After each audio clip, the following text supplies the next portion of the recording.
Hi, I'm Ashley the Constant Wanderer and welcome back to my channel. I'm really excited to be here with you guys today and finally share my birth story with you, 12 weeks postpartum. This is a positive hypnobirthing Vbac pandemic birth story. And yeah, you may gag at some points because I really loved giving birth.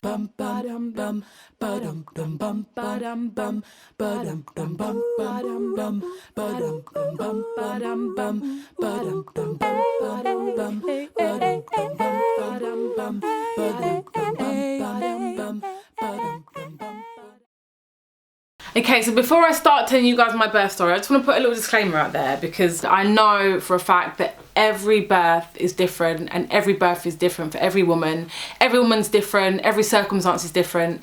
And I don't want this post to be a judgment or a way to shame any mums out there who didn't birth the way I did. This is just purely me having the opportunity to share with you, and hopefully if you do get some positive vibes from it, then yes, I'm happy. But please don't take this as like a gospel of like how birth should be done, because yeah, it's different for everybody. I also kind of want to start by telling you guys a little bit about my history and where this birth story is coming from, because I am a mum of two, but I have had 3 pregnancies, and the first baby I delivered was at 16 weeks and she had trisomy 13. She was very ill and it was a really traumatic delivery. My second delivery was with Alipe, who's 3 now, and she was early by 5 weeks and she was delivered by C-section. Again, this is something that some women find a choice, that they choose to opt into having a C-section. But for me, it was a really traumatic experience as well. Just being on the table and not being in control of my body. I felt like I was a victim of birth as opposed to a labouring mother giving birth, you know? And I really wanted this one to be different so much. I really wanted it to be different. And that's why I did my research and discovered, you know, hypnobirthing and learnt more about it from friends who had hypnobirthed. I think I'll do a whole other video on hypnobirthing because it's quite difficult to explain, and I want this to be about the birth story, and I'm scared I'll go off on a tangent if I start talking about hypnobirthing in depth. But let's just say it equipped me and my husband with the tools to have a calm, relaxed and empowered labour. Yeah, my birth story, where do I start? I feel like I have to start with the false alarm because it's a perfect example of how, as a woman, you can advocate for yourself in labour. We're just heading to the hospital. Think maybe Ash's waters have broken, but we're not sure, so we're just getting it checked out quickly. So arming up, face masks at the ready. We went into the hospital on the Friday. I thought that I was in labour. I was leaking fluid from my nether regions, and we swiftly went in and I got checked out, and it turned out it was urine. So embarrassing. With my towel between my legs, kind of went back home. However, there's all of these medical protocols in place that say that a woman who's having a VBAC needs to have it in a delivery suite. She has to be monitored, has to have like vaginal checks. Like, there's all these things that they say that you should have if you're having a VBAC. I didn't want any of them. I didn't want any intervention. I didn't want anyone sticking their fingers up my vagina more often than they needed to. So when I'm having this false alarm and the lady's saying to me, oh, like, you wouldn't be having birth centre anyway, I was like, what the fuck? And I spent that whole weekend, which was a bank holiday weekend, like calling up everyone I could, trying to get someone to give me the green light to have my birth centre birth. And it wasn't until the Monday that I spent over 2 hours on the phone to the head midwife of our local birth centre, convincing her that I wanted to have birth centre. It's their job as midwives to provide you with, you know, the risks and the benefits and to give you all the information, but it's up to you as a mum and as a woman to decide what you need and what you want. I think if it wasn't for my birth trauma previously, I would have opted for a home birth. But part of me wanted to be in a hospital. I wanted to be around professionals in a place that had the facilities to kind of intervene if things did go wrong. But I wanted the space that a birth centre would offer me to labour naturally and err on the side of things not going wrong instead of presuming that they would, you know? It turned out while I was on the phone to her that I was actually already in labour, and because of that false alarm I was hesitant to believe the fluid leaking from my vagina was actually amniotic fluid. I did think that I potentially was pissing myself again. At 4 AM on Monday morning there was a little pop and my waters had started leaking, and I was obviously progressively throughout the day getting contractions, surges as we call them in hypnobirthing. And so my body had already started the process. So for the whole of that morning, for the whole of that day, I kind of like was in latent stage of labour, kind of walking around, you know, had loads of Braxton Hicks, which I thought were Braxton Hicks at the time.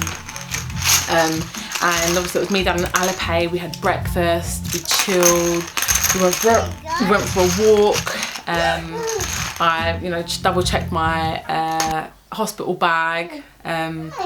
This is all like in the midst of COVID as well, so we were getting our head around like when would we go to hospital if this was labour. I wanted to stay at home for as long as possible, so that's what we did. As I wasn't confident still that I was in labour, we did take Alipay to my mum's, and I kind of dropped her there. I said, look mum, I might be back in a couple of hours and pick her up if we're not in labour, but just in case we are, like, here's the 3-year-old, hang on to her for us, and we're gonna go home and just relax and see if this baby's gonna come. And yeah, me and Dan came home and just kicked back, and my dad called me literally seconds later and was like, Ashley, like, I'm outside, I've got you some fried fish. And I was like, yes, yes, Daddy, thank you. Fried fish was my jam throughout the whole like last stages of my pregnancy. I would just stuff that. I was experiencing contractions, I was experiencing more and more surges. It was, you know, starting to get a bit stronger. I was starting to feel like, oh, that's a bit there, that's a bit there. But I knew exactly what they were, and I knew exactly how to deal with them, and that was with my breath. Those of you who follow my page know that I am an avid yogi, and I love yoga, and I'm totally sold on the power of the breath and its ability to bring peace and calm, its ability to relieve your muscles of stress and tension, its ability to, you know, really kind of help you focus and channel your energy. And it might sound really woo, but it's a fact. So it's like scientifically true that breathing and using your breath and being able to use that as a pain relief tool even is, you know, it's real. I took comfort in that during those early stages of labour and just breathed through it. And it wasn't until we went to bed that things really started to get juicy. We had checked the bags, we were ready to go, we'd eaten our fried fish, and we were about to watch a movie, Coming to America, before going to sleep. But the contractions were getting quite strong at this point, and I was conscious that I hadn't slept and I hadn't rested really all day. So I turned off the movie and I was like, Dan, look, I'm gonna see if I can get a little bit of shut eye before this baby comes. Like, I think this is really is it, you know. And before I went to have a little sleep, my body was like, oh, actually, I need to poo like 3 times in a row, and I completely emptied my bowels. Too much information I know, but it's like I've read about this being part of the process, but actually experiencing it, my body was just like, I need to poo. So yeah, after that happened, after that chakra got cleared, I went to bed, I went to sleep. I could only sleep for about half an hour, I think. I closed my eyes and yeah, about half an hour passed, and the surges were just getting so strong that I was uncomfortable sleeping, and I couldn't rest anymore, and I had to kind of get up, and I was desperately trying to find a position that felt comfortable. So I thought it'd be on my hands and knees or like leaning against the wall. None of that worked. On my back was definitely a no-no. And I actually found solace standing up with like resting against the wall and like tipping my hips backward and forward. Dan was fast asleep and I was like, look babe, wake up, wake up. I think it's time that you start timing these contractions. They're coming really quickly now, and I'm not sure how long they're lasting or what the gap is, but you should probably start timing them. My contractions were coming like every 2 minutes. Every 2 minutes, but they weren't consistent. So when we spoke to the hospital, they were like, yeah, so you have to just wait until they're consistent and regular, 3 and 10 minutes, consistent length and duration, and then you should come in. Or if you start bleeding or blah, blah, blah. And Dan was like, look, we're hypnobirthing. He was doing all of the conversating. I was in labour, I was busy. He was like, yeah, look, they're coming every couple of minutes, but they're not the this consistent length. I think we'll stay at home a bit longer because Ash isn't ready to come in yet, but we're hypnobirthing, just so you know, when we come in. And he kind of laid the groundwork for us to kind of go in at some point in the next, you know, hour or so. Then basically what happened is, like, I went to the bathroom and wiped, and just like got real huge bit of blood on the tissue. It turned out was my mucus plug. I didn't know at the time, but yeah, it was my show. And I was like, Dan, there's blood, oh my God, we need to go to the hospital. I think that's probably the only point that I felt fear that, oh gosh, is something gonna go wrong? Like, blood in my mind, I suppose, like made me flash back to that delivery of my 16-week-old girl, you know, and like how bloody that was and how traumatic that was. Anyway, so we bundled everything in the car. We had our aromatherapy like machine, we had our music playlist that we'd created for the birth. We were ready, you know, we were ready. We looked at each other, we was like, this is gonna be a joyful experience, we've got this. I was breathing hard through all of my contractions, and I was feeling every sensation, all those powerful sensations, those powerful stomach muscles and the pelvic floor muscles like moving and working, and my little boy like twisting and twizzling, you know. It was intense, insane. The car journey was horrible, oh my God. Being in labour in a car is not the one. And when we eventually arrived at the hospital, we were lucky enough to find a spot right outside, and we didn't realise how lucky that was until a bit later on. Dan and I went in, I was walking all the way in, it was like a couple of steps, and a contraction, it was like a couple of steps, and a contraction, I was breathing through them, they were getting really close and really intense. But again, the word pain I wouldn't use, because pain doesn't have enough dimensions. Pain is sort of like, ouch, whereas this was like, oh, it was spiritual, it was physiological, it was hormonal, it was psychological, it was emotional. There was all these factors that played into every contraction, so it was complex. And yeah, I found it quite like overwhelming and awesome, you know. Anyway, so we got to the labour ward, yeah, and the junior midwife met us and was like, all right, come in, but Daddy, you have to stay out here. So I'm now sat in the car because I've been kicked out of the waiting area in the hospital. Apparently I can't sit there. So fortunately I've got a car that I can actually come and sit in, or else I don't know where I'd be. Or what I'd be doing right now. So yeah, he was in the car and I went into the labour ward, the birth centre even, to get examined and for them to check me. I think if I wasn't getting so many really strong surges so close together, I may well have said, look, like, no, I don't want to be examined. But I was really curious. I really wanted to know how far we had come. In my head, I was like, I'm probably just like 4 centimetres. I probably need to go home again and continue labouring. I don't know if this is anything, like maybe the baby's not even coming. Maybe I'm just pissing myself again. You know, like all of this doubt kind of came in. I should probably say that the head midwife was bang on point. And I said to her, look, I need my husband here, we're hypnobirthing, he's my partner, I need him to be here now. And she was like, it's okay, I've already sent for him. I could tell by looking at you that you're in active labour. And I was like, oh, okay. I was like, and I want a water birth, like, can we get the birth port? She goes, it's running already, you just relax, you just concentrate, you just breathe. It's all under control. And yeah, as soon as I kind of had that vibe from her that she was on board with this, she was going to support me through my hypnobirth, she was going to support me through my natural labour, I really relaxed and I agreed to having a vaginal examination. So as she kind of came out, pulled those fingers out in the gloved hand, came off, like Dan walked in and she said, you guys are 9 centimetres and nearly fully effaced. Oh my God! Yes! Yes! Me and Dan literally went, high five! Smack! Like between the contraction, we were like, smack! Yes, babe, 9 centimetres. Oh my God. Oh my God. It all became real. It all dawned on us like we were about to have our baby boy. I'll be honest with you, I was quite keen to have it over and done with. It was getting a bit intense for my liking. But no, I was still really, you know, enjoying the process. Like it was still very, I was still very present and very in the moment. And Dan was like, should I start with the aromatherapy? Should I kind of get the room ready? We were supposed to be all masked up for COVID. We were supposed to be like wiping everything down, getting everything ready.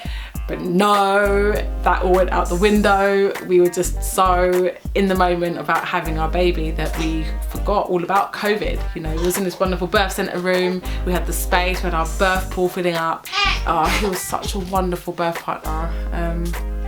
It was our birth, you know. Yeah, I was in the birth pool and they were coming thick and fast. The surges were coming thick and fast, and you know, I was breathing. I was doing all the breathing I can. At one point, I said to the midwife, "No, shall I push it? Can I push? Like, is it time to push?"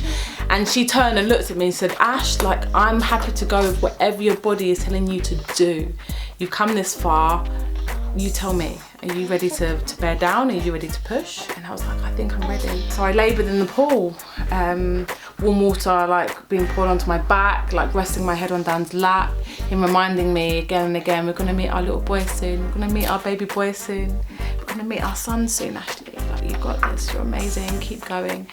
And I think at the point where I was kind of transitioning into his head, you know, bearing down into my birth canal, like I had that moment of self-doubt, and I was just like, oh my God, this is really hard. This is really hard. This is really laborious. I can't do this anymore. What was I thinking? Again, like, it wasn't a pain factor. It was just like an overwhelming, it was overwhelming. It was multi-dimensional, like maybe a bit of fear came into it. It wasn't like, ow, ow, ow. It was like, oh my God, like I can't handle this. This is intense. You know, and it took Dan just reminding me why we're here, we're going to meet our boy soon. It took the junior midwife saying to me, focus that breath, all that energy that you're expelling by, you know, worrying right now, just use that, focus it on your baby coming out, he's coming through the birth canal, just focus that breath. And I did, I focused and I bared down and I breathed, and before I knew it, it was like a little pop.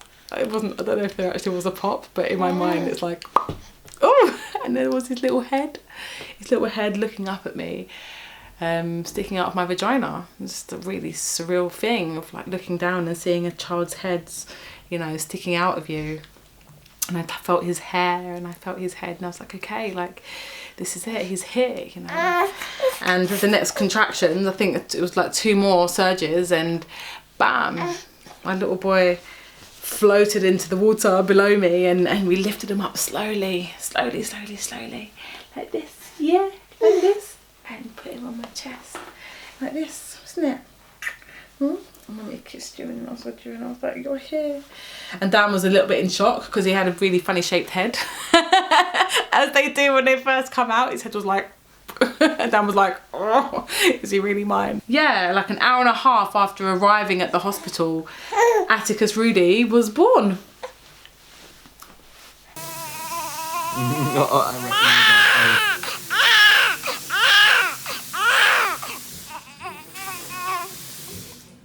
So that was your birth story, young man. I hope you get to watch this one day and think, oh, my mum's amazing. She's wicked, she gave birth to me. Yeah, just to round it all off, guys, I really enjoyed my labour, as I said. I would do it again, definitely. Definitely look into hypnobirthing if you're a new mum, or sorry, a pregnant mum about to give birth, or if you're planning a pregnancy, you know, it's a useful thing to have throughout pregnancy. In fact, the tools that hypnobirthing equip you with. Just to round this whole like story off, I just want to share with you guys the moment that Alipe met Atticus for the very first time. What's this? I'm gonna put him up here. Move back a little bit, honey. That's it. That's it.